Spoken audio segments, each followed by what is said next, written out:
Bismillahirrahmanirrahim. Hadislar toplumi. İlim öğreniş, sual soraş, kıyas qilish, fatva berish va yezish qoidalari. 274. hadis. Abu Hurayra radhiyallohu anhudan rivoyat qilinadiki, u payg'ambar sallallohu alayhi vasallamning mundaq deganligini angladim deb yuqoridagi bilan o'xshash rivoyatni bayon qilgan va payg'ambar sallallohu alayhi vasallamning yana mundaq deganligini rivoyat qilgan. Ular Allohni kim yaratdi deganda, hamma Allohga muhtojdir. Alloh bola topganmi emas, tug'ilganmi emas, hech kishi uningga tanglash bo'la olmaydi desin. Ondan sol tarafga 3 qitim tukursin, shaytondan panoh tilasin. Abu Davud 1722 hadis. 275 hadis. Abu Hurayra radhiyallohu anhudan rivoyat qilindiki, payg'ambar sallallohu alayhi vasallam mundaq degan: İnsanlarning eng eskisi olimlarni xatolashtirish uchun eng nachar masalalarni so'raydiganlardir. Razin rivoyat qilgan. 276 hadis. Abu Ta'laba Xushani radhiyallohu anhudan rivoyat qilindiki, payg'ambar sallallohu alayhi vasallam mundaq degan: Alloh haqiqatan nurg'un farzlarni bekitdi. Ularni zoya qilmanglar. Bir qancha chegaralarni to'xtatdi. Ulardan o'tmanglar. Nurg'un narsalarni harom qildi. Ularga yaqin kelmanglar. Sizlarga rahim shafqat qilib, nurg'un narsalarni unutmasdan tashlab qo'ydi. Ularning hukmini aqtirmanglar. Razin rivoyat qilgan.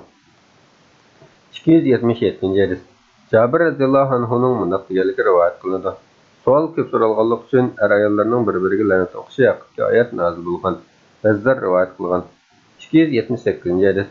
Abu Musa radhiyallohu anhuning mundaq deganligi rivoyat qilinadi. Qonat namozini o'qib bo'lgandan keyin payg'ambar sallallohu alayhi vasallam yaqinlab keldik. Va ba'zilarimiz Qur'on haqida, ba'zilarimiz miros haqida, yana ba'zilarimiz tush haqida savol so'raydik. Al-Kabir. 279 hadis.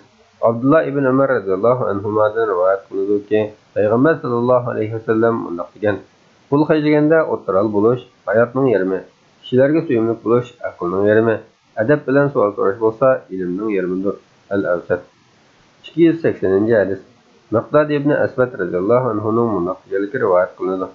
Men payg'ambar sallallohu alayhi vasallamga sendan bir gapni anglab, nimani maqsad qilganligingni ikkilanib qoldim dedim.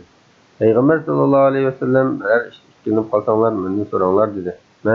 Men sening ayollaring haqida haqiqatan mendan keyin ularga siddiqlarni umid qilaman degan so'zingdan nimani maqsad qilganligingni ikkilanib qoldim dedim. Payg'ambar sallallohu alayhi vasallam kimlarni siddiq deb qaraysizlar deb so'radi. Kichikida o'lib ketgan bolalarimizni siddiq deb qaraymiz dedik. Payg'ambar sallallohu alayhi vasallam yo'q, sadiq birgishlar siddiqlardir deb 3 qitim takrorladi. Al-Kabir 20-bob 261 hadis. 281 hadis. İbrahim ibn Mas'ud radhiyallohu anhuning mundaq deganligi rivoyat qilindi. Biror oyatdan nima maqsad qilganlik haqida ikkilanib qolsanglar, bu oyat haqida nima deysan denglar. Bunday qilish odamning zihnini qaymoqtirib qo'yadi. Şoňa o oyatning oldidagi oyatni o'qib, ondan oyat bilan o'zi kelgan masalani obdan solishtirib ko'rsin. Al-Kabir 8694 hadis. 282 hadis. Sulaymon ibn Yasar radhiyallohu anhuning mundaq deganligi rivoyat qilindi. Bir odam Madinaga kelib, Qur'onning mutashabih ma'nosi ochiq bo'lmagan oyat to'g'riliq so'rashga boshlagan edi. Umar radhiyallohu anhu qo'rmining tayqini tayyorlab qo'yib, uni chaqirib kelishga odam evatdi va u odam yetib kelganda, "Sen kim?" deb so'radi. U, "Men Allohning bandasi Sabiq" dedi. Umar, "Men bo'lsam Allohning bandasi Umar" deb uni qo'rmining tayqi bilan ishqanib ketishirdi. Bu odam, "Ey mu'minlarning xalifasi bo'ldi qilgan, kallamdagi qoyim-qo'yinlar endi ketdi" dedi. Darimi 144. 283 hadis. Anas ibn Malik radhiyallohu anhudan rivoyat qilinadiki, payg'ambar sallallohu alayhi vasallam mundaq degan: "Mening ummatim 70 necha firqaga bo'linadi. Ularning ichidan ummatimga eng so'ng fitna ofat elib keldigani ishlarni o'z fikri bilan o'lchaydiganlar, o'zining aqli bilan o'lchab hukm chiqaruvchilar bo'lib, ular haromni halol, halolni harom qiladi." Al-Kabir Bazzar. 284 hadis. Abdullah ibn Amr ibn As radhiyallohu anhu mundaq dedi: Men payg'ambar sallallohu alayhi vasallamning mundaq deganligini angladim. İsroil avlodining ishi toki ularning ichida boshqa millatlardan asir tushgan didaklardan tug'ilgan kishilar paydo bo'lgan qadar to'g'ri, sog'lom davomlashgan edi. Ana shu kishilar Allohning kitobi bilan emas, o'zlarining ko'z qarashi bilan hukm qilib, ham o'zlarini ham boshqalarni azdirdi. Ibn Majah 56 hadis. 285 hadis. Ibn Sirinning mundaq deganligi rivoyat qilinadi. Fikirga tayinib o'lchganlarning birinchisi shaytondir. Kun bilan oyga faqat fikir o'lchimiga tayinib ibodat qilindi. İbn Sirin bu söz orqali shaytonning meni o'tdan unlaydi yaratding degan so'ziga ishora qilmoqchi. Darimi 189. 286. Abdullah ibn Mas'ud radhiyallohu anhu mundaq deydi.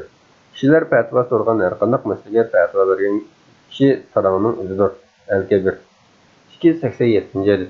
Ubaydullah ibn Abu Ja'far radhiyallohu anhu rivoyat qilinadiki, Payg'ambar sallallohu alayhi vasallam mundaq degan: Aranglardan fatvo berish jur'at qila olganlar do'zaxga tavakkul qila olganlardir. Darimi 157. 288. Hadis. Hakam ibn Mas'udning mundaq deganligi rivoyat qilinadi. Biz Umar radhiyallohu anhudan o'zgichining dada ham ana bir qarindishini, ana bir dada boshqa qarindishini qaytib, ana bir dada boshqa qarindishning murosasiga berilgan nisbasini, ya'ni molning 3dan 1ni hammasiga o'xshash taqsim qilish to'g'riliq fatvo so'ragan edi. Umar dada ham ana bir qarindishini, ana bir dada boshqa qarindishini qatmadi.